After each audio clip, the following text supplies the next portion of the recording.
I hope my wife isn't watching right now. Pornography. What? Where? No. We're discussing it. Not really showing it. I mean, why would we? It's readily available pretty much everywhere, and it really is. Matthew Fradd has a website, theporneffect.com, and he thinks porn can be an addiction, and one that has to be broken.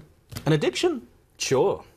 Well, I mean, it's interesting. We need to make the distinction, I suppose, between a natural addiction and something that we inject or snuff. But, I mean, two common neurotransmitters that take place in sexual arousal are dopamine and epinephrine. So, I mean, if they are injected by a physician when a heart slows down, we call it a drug. Dopamine is prescribed by doctors if someone has Parkinson's disease because of its role in body movement. We call it a drug then. But if it's produced in the brain, is it still a drug?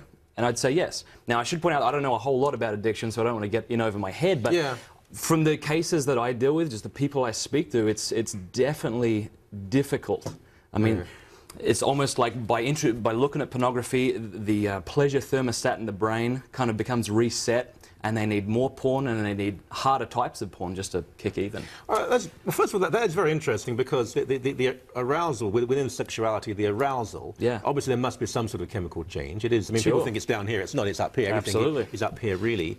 But I would think the vast majority of people watching would say, well, it's not, porn isn't a good thing, but, you know, if occasionally, you know, a teenage boy or a man looks at it, it's not the end of the world. You're saying it's inevitable, it is addictive in that people will want more and harder versions? Well, I'm not saying that pornography is wrong because it's addictive. I'm not saying it's wrong because the vast majority of ladies in the industry seem to have been abused as little girls. That's not why it's wrong. Those are the consequences of it. I'd say that the problem, well, let's state what the problem isn't first. I suppose the problem is not that it shows too much, but that it shows too little of the human person, that it reduces the mystery and beauty of a person to a commodity, a thing to be used rather than a person to be loved.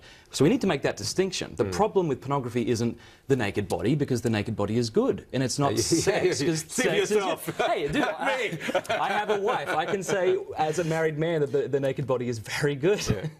Mine not so much, but that's okay. That's a wonderful point you made. It's not that it shows too much, it shows too little, because it has to objectify. There's no relationship. That's right. In a way, it's like a man using a prostitute. You are a thing to me. I will give you money. Of course, most porn, I suppose, is free. Or do they? I assume the first one is free type of thing. Well, what's interesting is people will say, "Look, I'm not supporting the industry. I go to free sites." But as my friend Donnie Pauling, who's a former Playboy producer, points out, these free sites make a lot of the cash. They get you know, a lot of hits on their site because they're free. Donnie Pauling would pay up to $2,000 for like 15 text links per day. So it's advertising that's on the site. I see. There's no people out there just wanting to give you free porn for the sake of it. It's to draw you in. They're not just being generous and philanthropic. Here's some pornography. Who would have thought? I thought they were just being generous, but apparently not. But what you point out is very true, because this is why there's a big difference between Hefner's bunnies in the Playboy Mansion and Michelangelo's nudes in the Sistine Chapel. One is like a window through we can see clearly to the beauty of the human person.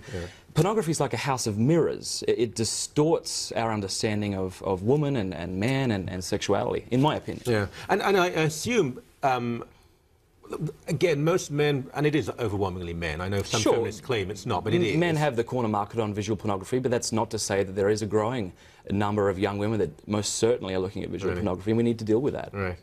And yes, I should think that most men who look at it doesn't seem to interfere with them as functioning people, but we know of cases where men, their expectations have become in every sense perverted. I think so. And what they would demand of a partner, of a wife, of a girlfriend, their inability to relate to a woman beyond her sexuality. Yes, it's really interesting. I mean, even Psychology Today just recently put out last week about this growing epidemic of young men with erectile dysfunction. Really?